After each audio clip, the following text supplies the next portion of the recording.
Mark ini sekarang di posisinya ada di top 3 untuk pasokan global cetakan tangan.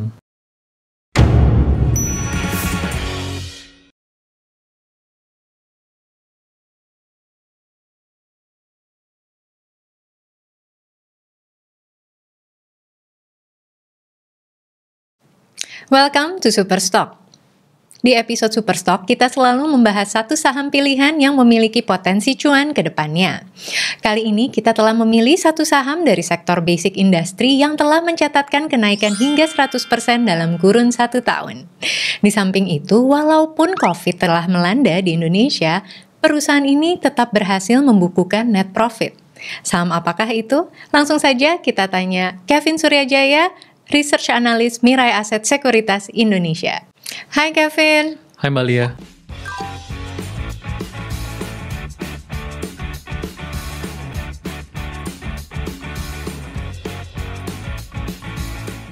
Nah, hari ini kita akan membahas satu saham dengan kode emiten MARK nih. Ini perusahaan apa? Mungkin bisa diceritakan oleh Kevin? Jadi perusahaan Mark ini adalah produsen cetakan tangan. Cetakan tangannya ada nitrile latex, ada juga yang untuk medical latex, ada yang household latex, dan juga bisa custom made gitu. Perusahaan ini didirikan dari tahun 2003, domisilinya ada di Medan.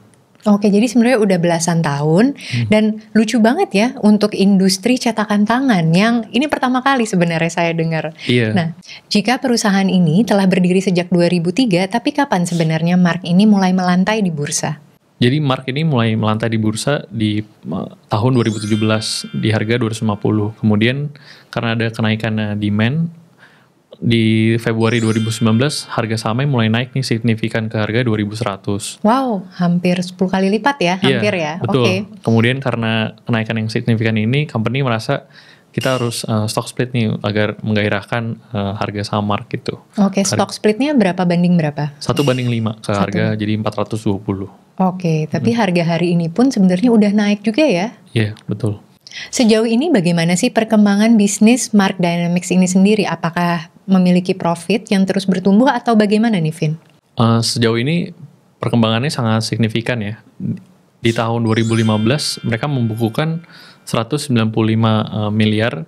Kemudian untuk kemarin latestnya 2020 sudah membukukan 565 miliar, sekitar 3 kali gitu pertumbuhannya. 3 kali lipat hanya dalam jangka waktu 5 tahun saja ya? Iya, betul. Tadi terkait sales, tapi tentu berbeda dengan net profitnya nih. Bagaimana pertumbuhan net profit Mark Dynamics ini, Vin? Jadi di 2015 di 10 miliar, Mbak. Kemudian pertumbuhannya sangat signifikan, mencapai 144 miliar di tahun 2020 kemarin. Jadi net profitnya tumbuh hampir 14 kali lipat lebih ya? Iya, betul. Hanya dalam 5 tahun lagi nih ya? Luar biasa. Tapi sebenarnya siapa sih target market dari Mark Dynamics ini? Jadi penjualan Mark ini difokuskan untuk ekspor. Selama ini stabil di antara 95 untuk ekspor dan 5% untuk domestik. Kemudian di kuartal 1 2020 sedikit berbeda, cuma masih didominasi dengan produk ekspor di 85% dan 15% domestik. Begitu. Kenapa tuh? Apa yang membuat perubahan itu terjadi? Jadi target penjualan Mark ini adalah pangsa ekspor ya. Mereka stabil di 95% untuk ekspor dan 5% domestik. Kemana sih biasanya mereka kirim produknya ini adalah ke Malaysia. Sekitar 65% pangsa pasar yang dimiliki oleh perusahaan yang di Malaysia. Jadi cukup besar gitu. Oke, jadi Malaysia ini fokus utamanya ya, dan berarti heavy dependency kepada pasar Malaysia. Iya. Bagaimana Mark Dynamics menghadapi tantangan COVID yang terjadi sepanjang tahun 2020 kemarin? Jadi sejak pelemahan IHSG di bulan Januari 2020, saham Mark juga terdampak ya. Ketika itu perusahaan melihat ini sebagai potensi untuk melakukan buyback di bulan Mei 2020 begitu. Yang kedua, Mark ini mengurangi kapasitas produksinya meskipun demand-nya lumayan tinggi, tapi ada kendala waktu ekspor ke Malaysia. Tapi ketika akhir 2020, mereka berhasil mengalokasikan beberapa demand-nya itu ke Cina gitu. Oke, jadi ada perubahan struktur target ekspor ya? Iya, betul. Oke, dan ada selanjutnya yang ketiga mungkin? Yang ketiga, PT Mark ini mengakuisisikan 99% kepada PT Berjaya Dynamics Indonesia dan 33% kepada Agro Dynamics Indonesia. Oke, jadi ada akuisisi anak perusahaan ya, seperti itu. Iya, betul.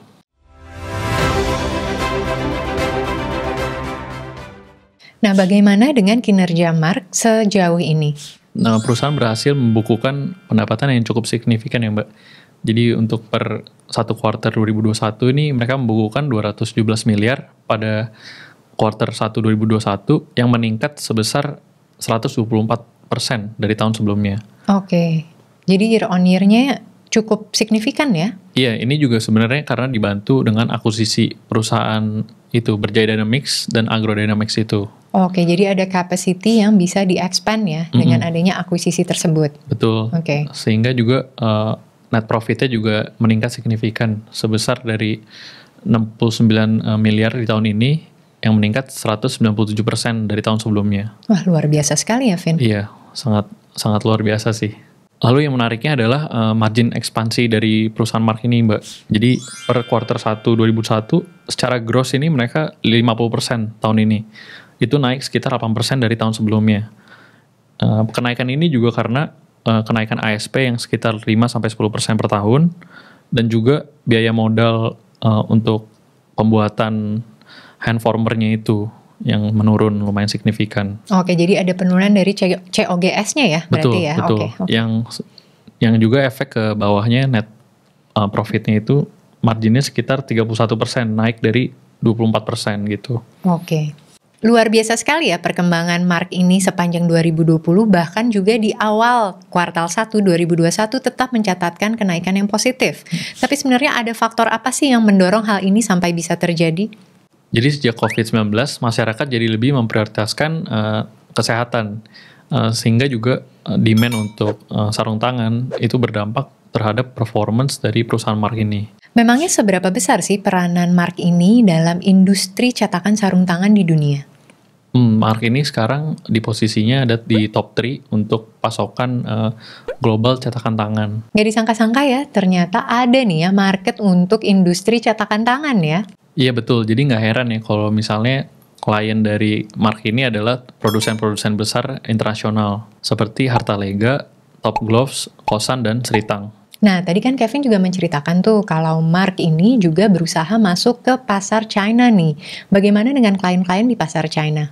Iya betul, jadi Mark berhasil menembus pasar China dan mendapatkan produsen-produsen besar di China seperti Inco, Blue Cell, dan lainnya. Sebagai tambahan, di tahun 2020, Mark nih berhasil mencatatkan pendapatan tertingginya sepanjang masa gitu. Oke, jadi maksudnya salesnya nih paling all time high gitu ya? All time high, betul, ya. Oke, di angka berapa nih? 565 miliar, naiknya sekitar 56% year Dan on year. ini justru terjadi ketika pandemi ya? Iya, betul.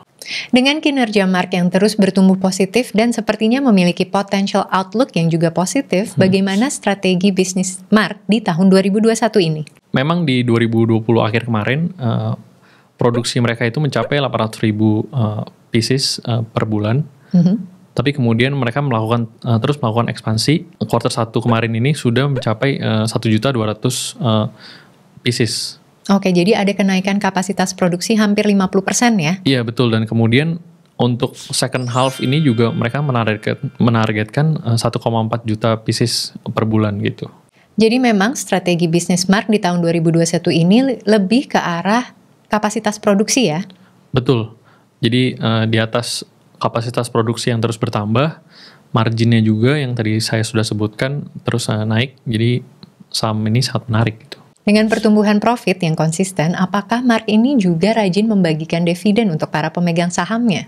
Jadi saham Mark ini menariknya juga mereka sangat konsisten membagikan dividen kepada investor dengan payout ratio yang konsisten di 30%. Oh, cukup besar ya? Dan dengan estimasi net profit di 137 miliar tahun 2021, ini yieldnya sekitar 1,5%. Oke, baik. Nah, bagaimana nih valuasi dan rekomendasi untuk saham Mark ini, Vin? Saat ini, Mark diperdagangkan di Rp930 per lembar saham. Dengan estimasi profit 137 miliar, PI-nya itu 12,7 kali. Dengan asumsi penjualan yang solid dan margin yang tetap konstan di tahun 2001, kita perkirakan Mark ini layak diinvestasi untuk jangka panjang. Oke, dengan rekomendasi investment for long term ya, Vin ya? Iya, betul. Oke, baik. Terima kasih banyak ya, Vin, atas analisa dan insight terkait saham Mark Dynamics ini. Sama-sama, Mbak Lia. Memang industri cetakan sarung tangan masih terdengar awam untuk kita bagi para investor. Tapi siapa sangka pertumbuhan net profit dan omset yang terus konsisten bertumbuh bisa menjadi daya tarik sendiri. Sampai jumpa di episode Superstock selanjutnya dan happy cuan! Happy cuan!